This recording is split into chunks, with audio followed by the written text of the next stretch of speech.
ओम नमो भगवते वासुदेवाय। ओम नमो भगवते वासुदेवाय। ओम नमो भगवते वासुदेवाय।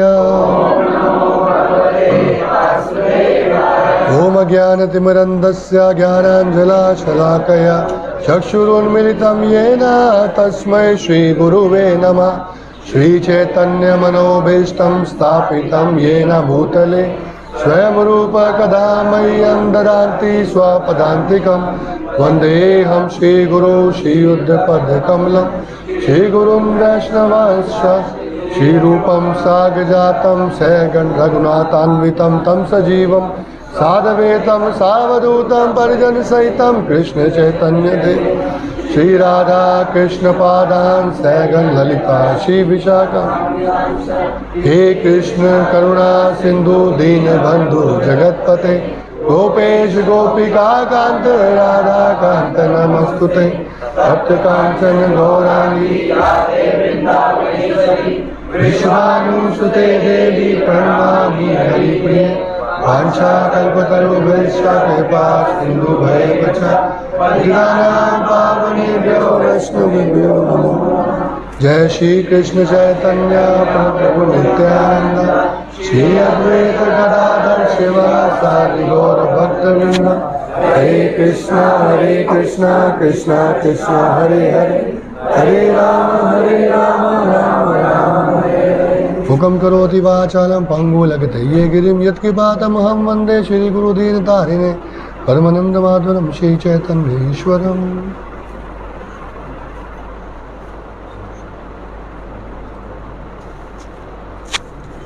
हरे कृष्ण। बहुत जोर लगाना पड़ रहा है माइक और आवाज़ का बात।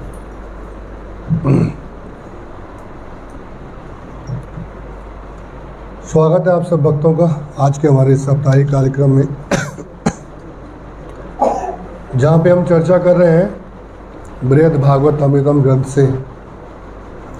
और आप सब डिवोटीज इसको बहुत समय से श्रवण कर रहे हैं। पहले भी आपने श्रवण किया है और बहुत डिटेल में आपने चर्चा सुनी होगी इसकी, परंतु हम यहाँ पर एक अध्ययन के माध्यम से उसको जो है वो दोबारा याद करने का प्रयास कर रहे हैं। यह ग्रंथ जो है श्री सनातन गोस्वामी जी के द्वारा रचित है और यह ग्रंथ वैशंपायन ऋषि जी के द्वारा जन्मजय को महाभारत की कथा सुनाने के बाद जब जन्मजय तृप्त नहीं हुए तो कथा के बीच में ऋषि वैशंपायन ने कहा था कि आप इसी महाभारत कथा का यदि एक और रूप जानना चाहते हैं तो वह रूप जैमिनी ऋषि के पास में उपस्थित है। आप जैमिनी ऋषि के पास जाइए, उनसे सुनिए। तो ऋषि जैमिनी के पास भक्तिपूर्वक विचार लेते हुए उनकी शरण ग्रहण कर जन्मजय ने उनसे प्रार्थना की कि आप मुझे कथा सुनाइए। तो जैमिनी ऋषि जो है वो कथा सुनाते हैं जन्मजय को, जिस कथा का अपेंडिक्स जो है ये ग्रंथ है बृहद भागवत अमृतम। और महाराज परीक्षित से उनकी माता के उत्तरा के द्वारा पूछे हुए प्रश्नों का जो उत्तर है वो ये पुस्तक है, जैसा कि हम सुनते हुए आ रहे हैं। आप सोच रहे हैं कि क्यों हम बार बार चर्चा कर रहे हैं, क्योंकि एक बार याद भी रहना चाहिए कहाँ से हम चले थे। कई लोग सोच रहे हैं पता नहीं जा कहाँ रहे हैं, समझ नहीं आ रही गाड़ी कैसे चल रही है, कैसे इधर से उधर भगाया जा रहा है, क्या करना चाहते हैं समझ नहीं आ रहा क्या है, कब ख़त्म होगी। 3-4 सप्ताह कहा था, अभी और 3-4 सप्ताह बोलते हैं। तो क्या है उद्देश्य, बड़ा ही लंबा हो गया ये टॉपिक, ऐसा लग रहा है। लेकिन ये हाँ, अंत में आपको समझ आएगा इस टॉपिक का मतलब क्या है, इसका हम चर्चा जो कर रहे हैं इसका मतलब क्या है, इसका हमारे जीवन से क्या कहानी का मतलब है। जो भी पुराण वेद यदि उनकी रचना की गई है तो उसका हमारे निजी जीवन से कोई ना कोई उसका क्या सरोकार है। तो अभी पहला जो इसका पार्ट है ख़त्म हुआ, जहाँ पर नारद मुनि क्या करते हैं, एक महान भक्त की खोज करते हैं और फिर जब वह कथा सुन रही होती है माता उत्तरा, तो पूछती है वो जो महान भक्त जिनकी आपने कथा सुनाई है उनका गंतव्य स्थान क्या है, वो किस मंत्र का जप करती हैं, उनके आराध्य देव कौन है, उनकी क्या अभिलाषाएं होती हैं और उनकी अभिलाषाओं को पूर्ण करने के लिए भगवान क्या कार्य करते हैं और उनका नित्य स्वरूप क्या है, जिनके बारे में आपने, जिनकी महान भक्ति के बारे में आपने इतना विशेष बताया है, वो विशेष भक्तों की जो प्राप्त होने वाली भक्ति है वो कोई सरल भक्ति नहीं हुई। और हमने पुराणों में बहुत सारे विष्णु के रूपों को, अवतारों के बारे में पढ़ा है और बहुत सारे विष्णु लोकों को, वैकुंठ लोकों को, उनके विषय में अध्ययन किया है। लेकिन मुझे लगता नहीं है कि ये जो जिन महान भक्तों की आप बात कर रहे हैं, जिन्होंने कि इस धराधाम पर, इस भूलोक में रहते हुए भी कभी किसी चीज़ की अभिलाषा नहीं की, क्या वो वास्तव में वैकुंठ वास करने की इच्छा रखते हैं? और यदि वो वैकुंठ वास करने की इच्छा रखते हैं तो वो कौन से वैकुंठ में जाते हैं और उस वैकुंठ में जाके उनको क्या प्राप्त होता है? जहां तक मेरी समझ है, मुझे उस लोक के बारे में समझ नहीं आ रहा है जहां पर ये लोग जाते हैं। तो कनेक्शन हो गया ना पहली बुक से दूसरी बुक का। ऐसा नहीं कि अकस्मात है, पहला वो व्यक्ति, अब उसका घर, उसका बिजनेस, उसका बैंक बैलेंस, पहले उस व्यक्ति तक पहुंचे है ना। हाँ, तो वो जो व्यक्ति है वो साधारण व्यक्ति नहीं है,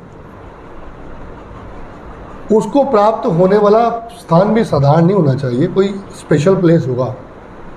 और मैं उसके बारे में समझ नहीं पा रही हूँ। ये कौन पूछता है?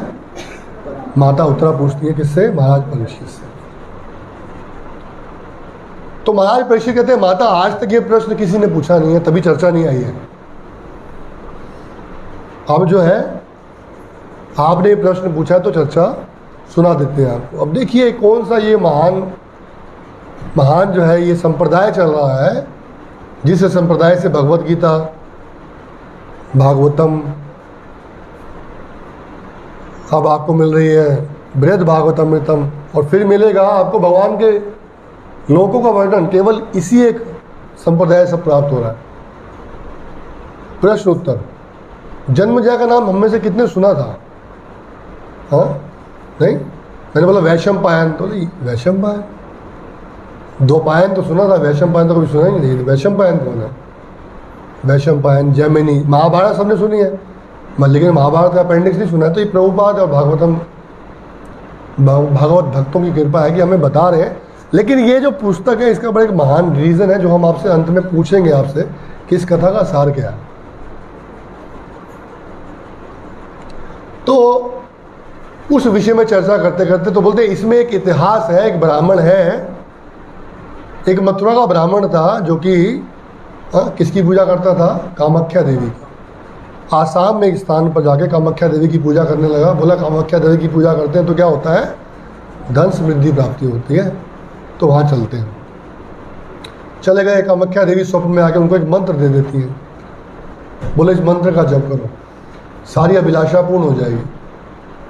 वो जप का, उस मंत्र का जप करते करते हाँ वो किस तरह मथुरा पहुँचते हैं, वृंदावन हाँ के एक स्थान पर एक गोप कुमार के दर्शन करते हैं। जो गोप कुमार जो है हाँ रुद्र अवस्था में रोते हुए भगवान का भजन कर रहे होते हैं, और भगवान का भजन कर, उनको भजन करते देखते हैं, नाम उच्चारण करता देखते हैं। तो उनसे पूछते आप इतना मधुर नाम उच्चारण कैसे कर पा रहे हैं। तो गोप कुमार उनको शिक्षा देने के लिए अपनी आत्मकथा सुनाते हैं।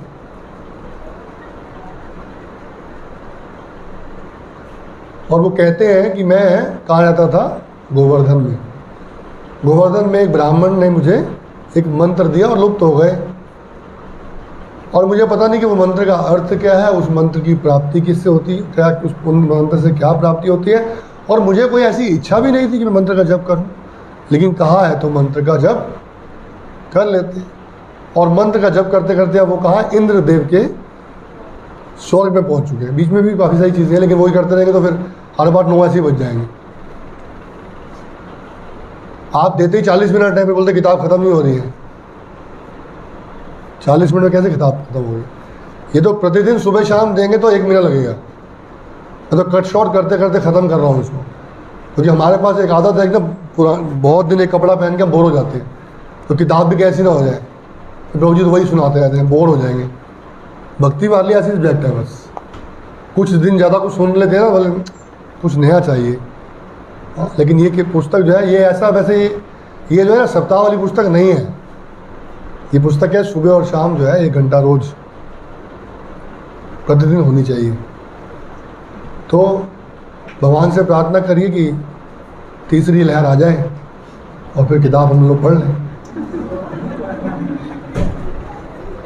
तो स्वर्ग पहुंच गए जी। तो स्वर्ग में देखा इंद्रदेव जो है भगवान की पूजा अर्चना कर रहे हैं।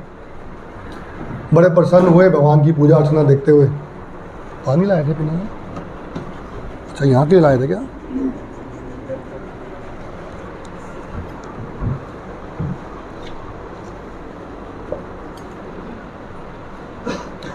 इंद्रदेव को देखा पूजा कर रहे, बोले मैं ऐसी पूजा कब करूँगा, क्योंकि जो उनके गुरु ने मंत्र दिया है वो मंत्र क्या, सिद्धि मंत्र है, जो मांगो हमको मंत्र मिल जाए क्या करेंगे, कोई भक्ति नहीं मांगेगा। बोले अब की बार मंत्र मिले सबको मिल जाए, भक्ति तो फिर मंत्र के बिना ही मिल जाएगी। गुरु बोले मंत्र ले लो, इस मंत्र से सब प्राप्त होता है।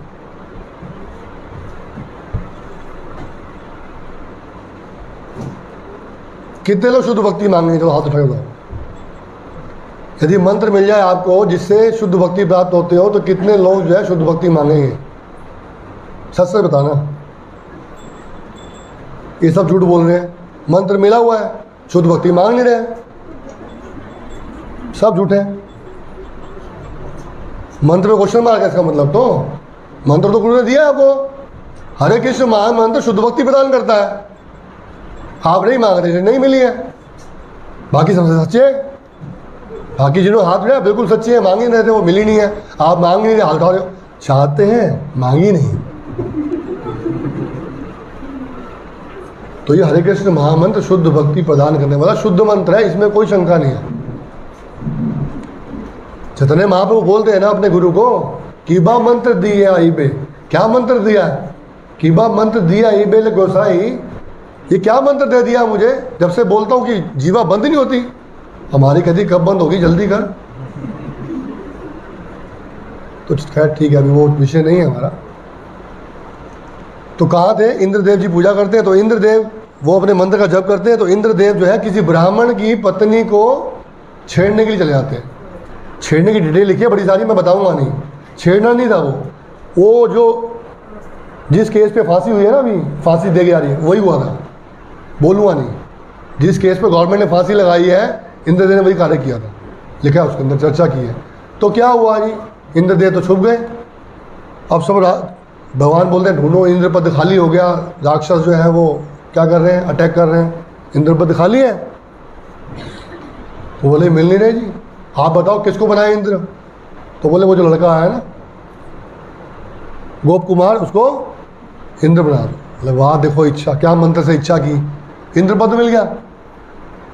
अब इंद्रपद मिल गया तो वहाँ पर जो है अब सेवा भी है, राजनीति भी देखनी है कि सबको मैनेज करना है। चंद्र बोलता है मेरा बैलेंस कम हो रहा है, सूर्य बोलता है मेरा बैलेंस बढ़ रहा है, कुबेर बोलता है थोड़ा मेरा ठीक करो, यमराज जी बोलते हैं मेरा अकाउंट ठीक नहीं चल रहा। सब देवता जो है आपस में कॉम्पिटिशन, स्पर्धा चल रही है। सब कंपटीशन चल रहा है। बोले कहाँ फंस गए भैया, आए किस लिए थे? हाँ, आए थे भगवान के दर्शन करने के। भी भगवान के जो भक्त हैं उनके जप करने से उनको क्या प्राप्त होता है? वो लोग क्या है, वो भगवान क्या है, उनके आराध्य देव क्या है? लेकिन वो एक फकीर की तरह जो है रहने लगे अपने अपार्टमेंट में। अब एक दिन देखते हैं वो वहाँ कुछ मुनि पधारते हैं, ऋषि मुनि आते हैं, और जितने देवी देवता जो है ये अपने आसन पे बैठे हैं, इंद्र पद पे। इंद्र है ना इस समय, तो इंद्र तो पद है, इंद्र को व्यक्ति थोड़ा है। देवेंद्र है, देवताओं में इंद्र बैठे हैं, सारे देवता घेर के बैठे हैं और इनका नाम गुणगान चल रहा है। देवा हो देवा, गणपति देवा, तुमसे बढ़कर कौन। तो वहाँ कोई और मंत्र चल रहा होगा, ऐसे ही कुछ चल रहा होगा। तो ये बैठे अपना, लेकिन देखा एकदम सबका पोज बदल गया है। कोई ऋषि मुनि आए, सबने गर्दन घुमा के उनको प्रणाम करना शुरू कर दिया। तो ये क्या है, बड़े अनादर हो गया हमारा तो है। अब मैं आसन पे लेक्चर दे रहा हूँ, आप उधर में कुछ और सुनने लग जाओ, इतना बात है। हम बैठे आसन पे तो हमारी सुननी पड़ेगी, कुछ भी बोले 1 घंटा तो टॉर्चर होना ही पड़ेगा। बैठ गए, ये क्या हुआ भैया? अरे इन देवताओं की बात तो छोड़ो, जो इनके गुरु हैं कौन? बृहस्पति। बृहस्पति जी भी उनको देख रहे हैं, प्रणाम कर रहे हैं। और सबकी बात छोड़ो, स्वयं भगवान उठ के उनकी आरती कर रहे हैं। ये अजीब सी बात है। मैं तो सोचा था ये जो स्थान जहाँ पे मैं आया हूँ और ये जो पोस्ट पे मैं बैठा हूँ, इससे बड़ा कोई स्थान है नहीं। लेकिन ये जो व्यक्ति आए हैं जिनकी ये सब पूजा कर रहे हैं, तो इनका कोई और बड़ा लोक होगा, और इनके जो आराध्य देव होंगे वो कोई और बड़े होंगे। इतने में वो अपना आशीर्वाद देके चले जाते हैं ऋषि मुनि। उनकी पूजा अर्चना की जाती है, सेवा की जाती है। तो ये पूछते हैं बृहस्पति जी से, जरा बताइए ये ऋषि मुनि कौन थे जिनको देख के आप सब जो है वो प्रणाम कर रहे हैं, उनकी आरती कर रहे हैं, अर्चना कर रहे हैं, स्वयं भगवान की पूजा कर रहे हैं? ये कहाँ वास करते हैं, इनका नाम क्या है? तो बृहस्पति जी बोलते हैं, हे देवराज इंद्र, इनका नाम भृगु मुनि है, और ये इस लोक से ऊपर एक लोक है जिसका नाम है महर लोक। ये महर लोक में वास करते हैं। जब प्रलय आती है तो सारे लोग समाप्त हो जाते हैं, लेकिन महर लोक जो है वो एज इट इज रहता है। ये महर लोक के वासी हैं, और ये सदैव वहाँ पर क्या करते हैं, यज्ञ करते हैं। और साधारण यज्ञ नहीं करते, ये जो यज्ञ करते हैं उस यज्ञ में साक्षात भगवान जो है वो प्रकट होते हैं। इनका इतना महान यज्ञ होता है। और इनकी तपस्या, इनकी भक्ति, इनके उस लोक का मैं क्या वर्णन करूं। वो इन तीनों लोकों से ऊपर है। अब ये जो इंद्र पद पर इंद्र बने बैठे थे, अब प्रभुपाद बोलते हैं हायर टेस्ट, कुछ और हायर मिलता है तो व्यक्ति जो है नीचे वाले निम्न को भूल जाता है। खाने की प्लेट में भी आप कभी एक्सपीरियंस करते हैं कि कुछ खाने के लिए आया, उससे बढ़िया आ गया तो कटोरी को थोड़ा सामने, नहीं मैंने अभी हाथ नहीं लगाया, दूसरा आने दो, आज मिष्टान ही चलने दीजिए, आज छोड़िए तरकारी सब्जी है। तो इनको दिखा भैया कि इससे उच्च लोक की बात हो रही है, और वो प्रलय के समय कुछ होता नहीं है। तो अपना जो है निकाला माला झोली, चालू महर लोक जाना है, महर लोक जाना है। इस मंत्र से, इस मन से मंत्र जप करना शुरू कर दिया। कुछ समय के बाद विमान आया और गोप कुमार जी को बिठाकर कहाँ ले गया, महर लोक ले गया। अब महर लोक पहुंच के बड़े विचित्र दर्शन किए। हजारों हजारों ऋषि मुनि यज्ञ अनुष्ठान कर रहे हैं, और यज्ञ अनुष्ठान में यज्ञ अग्नि से यज्ञ भगवान निकलकर हजारों हाथों से उनके भोग को स्वीकार कर रहे हैं। लाइव, और खाने के बाद उनको यज्ञ प्रसाद दे रहे हैं। और यज्ञ भगवान का जो तेज है वो करोड़ों सूर्य के समान है, हजारों उनके हाथ हैं। और सब के सब जो है तपस्वी अनुष्ठान कर रहे हैं। बड़े अचंभित हुए, बोले ऐसा कभी देखा ही नहीं। हाँ, यज्ञ तो देखे थे बहुत जगह पर, हाँ, लेकिन ऐसा कभी नहीं देखा। अब गोप कुमार जी कहते हैं मैंने उनको प्रणाम किया, उन्होंने दूर से मुझे इशारा किया, मुझे अपने पास बुलाया, प्रेम से आवाज़ लगाई, मुझे अपना उचिष्ट प्रसाद दिया। उचिष्ट प्रसाद पाके मुझे लगा कि मैंने सिद्धि प्राप्त कर ली। यही यज्ञेश्वर जो है, यही सच्चे जगदीश्वर है, यही जगदीश्वर है जिनको मैं ढूंढ रहा हूँ। और यही वो स्थान है जो कि मंत्र का फल प्राप्ति है। ये गोप कुमार क्या सर्च कर रहे हैं? वो ब्राह्मण या वो माता उत्तरा सर्च कर रही है कि वो महान भगवान के शुद्ध भक्तों का लोक क्या होगा, लेकिन ये क्या सर्च कर रहे हैं? इस मंत्र से क्या प्राप्त होता है,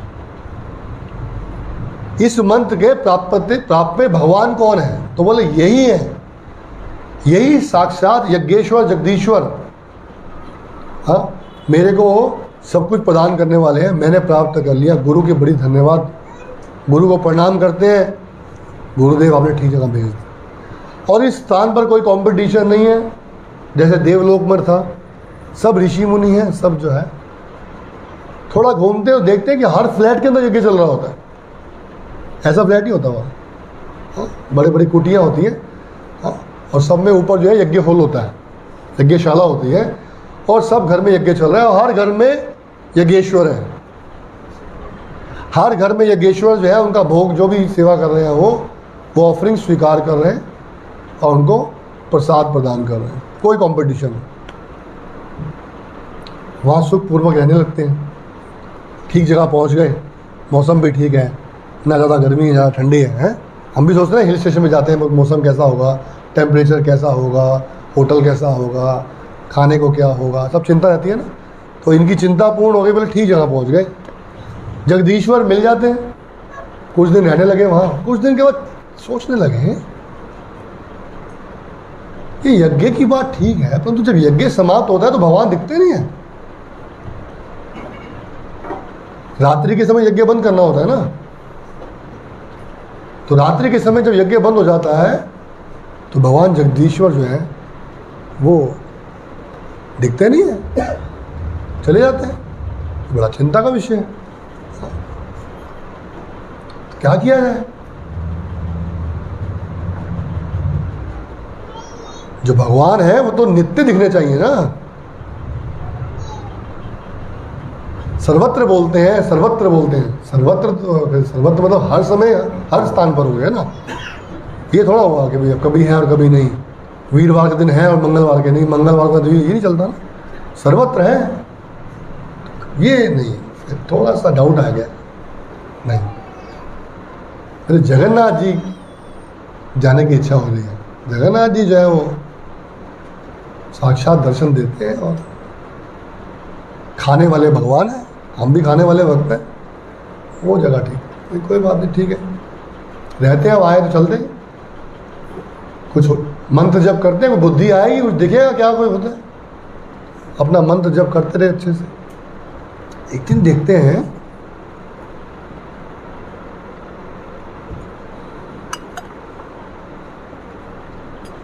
वहाँ एक 5 वर्ष के बालक आते हैं, नग्न अवस्था में। ठीक है, बालक छोड़ो, जितने यज्ञ करने वाले ऋषि थे सबने यज्ञ छोड़ दिया, सब ब्राह्मण को प्रणाम करने लगे। 5 साल का बालक, यज्ञेश्वर भूल गए, यज्ञ भूल गए, सब कार्य भूल गए। 5 वर्ष के नग्न बालक उसको प्रणाम कर रहे हैं। ये कौन है भाई? वो ऋषि मुनि तो देखने से लगते थे, जो भृगु मुनि जिनका नाम बताया, देखने से लगे ऋषि मुनि महान है, जटाधारी है। ये 5 वर्ष का छोटा सा बच्चा, ये सब के सब जो है प्रणाम कर रहे हैं। यज्ञ छोड़ के उन्होंने यज्ञ का ऑब्जेक्ट बदल दिया, यज्ञ का सोर्स बदल दिया, यज्ञ करने बदल दिया, उनके लिए यज्ञ करना शुरू कर दिया, उनकी पूजा करनी शुरू कर दी। बड़ा हैरान हुआ। आप कोई घर में आया हो तो थोड़ा पूछोगे आप ये कौन है, पूछोगे उसके सामने। जब वो चला जाएगा, मम्मी कौन थे ये? बेटा इस्कॉन वाले हैं। मम्मी पिछले हफ्ते में आए थे इस्कॉन वाले। ये क्यों? बेटा पर्ची काटने आते, जन्माष्टमी आ गई है। अब सामने पूछा नहीं, बालक आया था, बालक चला गया, प्रणाम हो गया, पूजा अर्चना हो गई, सब कुछ हो गया, जाने। सर ये कौन थे? छोटे थे। बोले इनको जानते नहीं? बोले ये हमारे पूर्वज हैं, ये हमारे बड़े बुजुर्ग। बड़े बुजुर्ग? तुम्हारी इतनी लंबी दाढ़ी, आपकी उम्र लगती है 500 साल देव वर्ष के अंदर, ये 5 वर्ष के लगते हैं। बोले इनकी दिव्यता है, इनका नाम है सनत कुमार। हाँ, और ये हमारे बड़े बुजुर्ग हैं। बोले अच्छा जी, थोड़ा बताओ कि ये इनका एड्रेस क्या है, ये कहाँ रहते हैं? बोले इस लोक से ऊपर तपोलोक में रहते हैं। वो तपोलोक में जो है, जो केवल तपस्या करते हैं, और क्या तपस्या करते हैं? पूर्ण ब्रह्मचार्य का तपस्या करते हैं, वो उस लोक में जाते हैं। हमारे लोक में तो गृहस्थ भी आते हैं, लेकिन तपोलोक में केवल क्या है? तपस्या करने वाले नैष्टिक ब्रह्मचारी बोलते हैं जिनको, वो इस तपोलोक में जाते हैं। और ऐसे 3 भाई और भी हैं, और ये 4 हैं, और इनकी उम्र आपको लगती है 5 साल की, लेकिन ये हमारे भी बुजुर्ग हैं। और इन्होंने बड़ी कठोर तपस्या की है, कठोर ब्रह्मचार्य का पालन किया है, तो इनकी आयु जो है इतनी ही रहती है, और ये हमारे पूजनीय हैं। अच्छा, तो ये तपोलोक में रहते हैं। तो तपोलोक में जो रहने वाले भगवान होंगे, क्योंकि जिनकी पूजा आप कर रहे हैं और आप इनकी भी पूजा कर रहे हैं, ये आपके पूजनीय है, तो जिनकी ये पूजा करते होंगे उनके आराध्य देव कौन होंगे? और वहाँ कैसा वातावरण होगा, वह कैसी भक्तिमय होगी, भक्तिमय की प्रकाशता कितनी उच्च स्तर पे होगी, ये देखने की मेरी इच्छा है। झोली में डाला हाथ, हरे कृष्णा कृष्णा कृष्णा हरे हरे, हरे राम राम राम हरे। जप प्रारंभ कर दिया। और इस बार विमान लेने के लिए नहीं आया, इस बार जप करने से उनको इतनी शक्ति प्राप्त हो गई, वो इतने तेजस्वी हो गए कि वो स्वयं इसी शरीर से स्वेच्छा जो है तपोलोक पहुंच गए, और वहाँ जाके 4 कुमारों के दर्शन किए। बोले बताया थे 4 थे, बोले 1 2 3 4 यही है, ठीक पहुँच गया। ड्रेस यही है ना, ऐसे बोला उस घर में जाना, बरगद के पेड़ के दाएं हाथ देखना, ऐसे बोलते थे। बोले 4 होंगे, वो देख ली 4 इकट्ठे यही है। क्योंकि इस बार विमान था नहीं ना, उसका कहीं गलत जगह पे लैंड कर गया हूँ, ऐसा भी होता है, लेकिन ठीक पहुँच गए, 4 मिल गए। अब 4 को प्रणाम किया, के दर्शन के बड़ा आनंद आया। देखा सब तपस्या लोग हैं, सब तपस्या से जो है प्रज्वलित है, सब तरफ भक्तिमय आनंदमय वातावरण है। बड़े सुंदर चतुर कुमार। थोड़ा समय बीता तो चतुर 4 कुमार जो है अपने अपने जो है कार्य में चले गए। अब ये देख रहे हैं यहाँ पर इनके जगदीश्वर कौन है। प्रश्न क्या, बोले दिखते तो बहुत सुंदर है, लेकिन ये जगदीश्वर नहीं लगते। इनके जो आराध्य देव है वो कौन है वो देखना पड़ेगा। तो किसी भाई थोड़ा बताओ, यहाँ पे तुम्हारे यहाँ कोई इस्कॉन टेम्पल नहीं है जहाँ मंदिर में कोई भगवान दिखते हो? बोले यहाँ टेम्पल नहीं होते हैं, टेम्पल नहीं है। अच्छा, पता नहीं होगा आपको, किसी और से पूछता हूँ। 2-3-4 लोगों से पूछा, किसी ने जवाब ही नहीं दिया। अब जो इनका प्रश्न था, उनका जो उत्तर था, वो कोई मैच ही नहीं कर रहा। क्या चक्कर है, यहाँ कोई मंदिर नहीं है? शुरू से चलाऊं तो मंदिर दिखते हुए आ रहे हैं। जगन्नाथपुरी गया तो वहाँ मंदिर देखा, सब जगह मंदिर दिखते आया, यहाँ देखा कोई है ही नहीं। देखा सब लोग कर क्या रहे हैं, इनका बिजनेस क्या है, ये क्या आध्यात्मिकता के लिए क्या खोज करते हैं। तो देखा वहां पर क्या करते हैं, वो ध्यान तपस्या करते हैं। तो मन में बड़ा प्रश्न, जिज्ञासा जागृत हुई कि भाई किसकी आराधना भक्ति करते हैं। तो उन्होंने चतुर कुमार से एक दिन पूछ लिया, sir I have a doubt, मेरा एक प्रश्न है। बोले जी क्या प्रश्न है, बोलो। बोले आपने कुछ जगन्नाथ जी, कुछ द्वारकाधीश, कोई यज्ञेश्वर, कोई उपेंद्र, कोई भी आपकी डेटी नहीं है आपके यहाँ पर, आप कैसे कर रहे हो?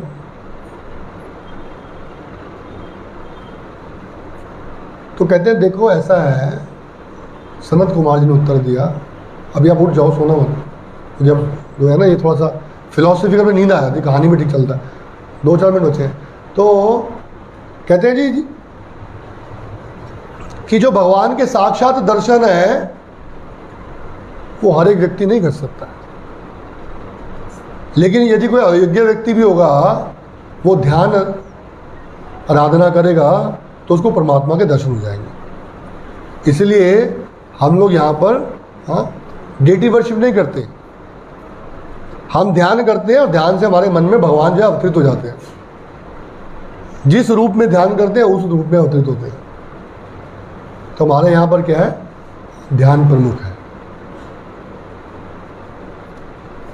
और तुम भी क्या करो, ध्यान करो, तुम्हें ध्यान से ईश्वर मिलेगा। अभी कहते अच्छा, लेकिन मेरे गुरु ने तो ऐसा मुझे नहीं कहा था कि आपको जो है ध्यान होगा। तो बोले मेरा एक प्रश्न है कि साक्षात यदि भगवान होते हैं तो उनके दर्शन से जो है अपवित्र लोग पवित्र हो जाते हैं, पापी लोग क्या होते हैं, पवित्र हो जाते हैं। तो ऐसे में तो जो ध्यान लगाएगा केवल वही पवित्र होगा। तो सनत कुमार बोलते हैं भगवान के रूप के सामने पापी लोग पवित्र होते हैं, ठीक है, लेकिन आपने कंस का नाम सुना है, दुर्योधन का नाम सुना है, उस समय साक्षात भगवान डेटी रूप में अवतरित नहीं थे, साक्षात कृष्ण अवतरित थे वहां पर। क्या उनके जीवन में कोई बदलाव आया? ये उनके बीच में चर्चा चल रही है। किसके बीच में? सनत कुमार और गोप कुमार के बीच, कि उस समय कंस भी थे, दुर्योधन भी थे और बहुत सारे ऐसे लोग हुए। इसलिए भगवान का हम साक्षात दर्शन करते हैं, उसी साक्षात भगवान का दर्शन करते हैं, लेकिन करते हैं मंत्र जप से, ध्यान आराधना से। और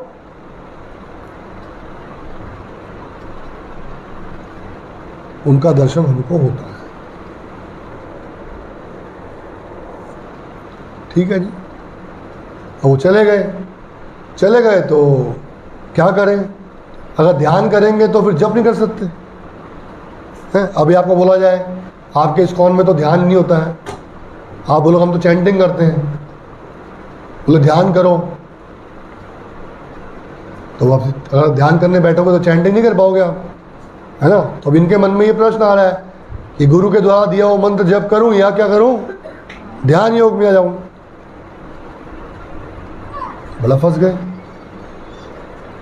तो वहां पे एक मुनि मिलते हैं उनको, वो कहते हैं ऐसा है यदि आपको भगवान का दर्शन करना है ना, तो आप क्या करो, गंधर्व माधव पर्वत पे चले जाओ। वहां आपको नर नारायण भगवान के दर्शन होंगे।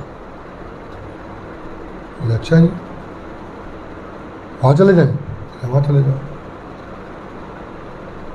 अभी विचार कर रहे होते हैं, प्लान कर रहे होते हैं, सनत कुमार दोबारा मिल जाते हैं। सनत कुमार उनके मन की इच्छा जान जाते हैं, बोले बैठो। उनको बिठाते हैं अपने पास में और उनको साक्षात नारायण, नरसिंह देव, कूर्मा, वामन सब दर्शन करा देते। बोले सब दर्शन हुए। बोले यही तो पूछा था कि आपका मंदिर कहाँ है। बोले मंदिर तो है। ये सब दर्शन आपको ध्यान योग से हो सकते हैं। इसी दर्शन की बात कर रहे थे ना आप। दर्शन तो यही करना है, लेकिन इनके लोक में जाकर चेक करना है कि जाना कहाँ है। आप थोड़ा इन सबका एक बार मुझे address, email ID, contact number दे सकते हैं? मैं जाकर जरा देखूं। बोले ठीक है, आपको हम इन सबका क्या देंगे, सब कुछ देंगे, लेकिन अगले सोमवार को। फिर आप आओगे नहीं ना, अगर आज दे दिया ईमेल आईडी, एड्रेस, तो फिर हमारा काम क्या रहेगा। बोले ईमेल आईडी आ गया, एड्रेस आ गया, प्रभु जी क्या करना है, अब वहीं जाएंगे डायरेक्ट। तो अगले हफ्ते देंगे आपको। अभी ईमेल आईडी एड्रेस नहीं देंगे, थोड़ा कुछ और पता लगेगा। तो अगले सप्ताह तो जन्माष्टमी है, तो जन्माष्टमी को तो हम दर्शन नहीं कर पाएंगे आपके, क्योंकि हमारी सेवा लगेगी मंदिर में। तो अगले सोमवार से उसके अगले सोमवार, क्या तारीख पड़ेगी, 7 तारीख, 6 तारीख, 6 सितंबर को यदि आप आज्ञा देंगे तो हम इस कथा को आगे चर्चा करेंगे।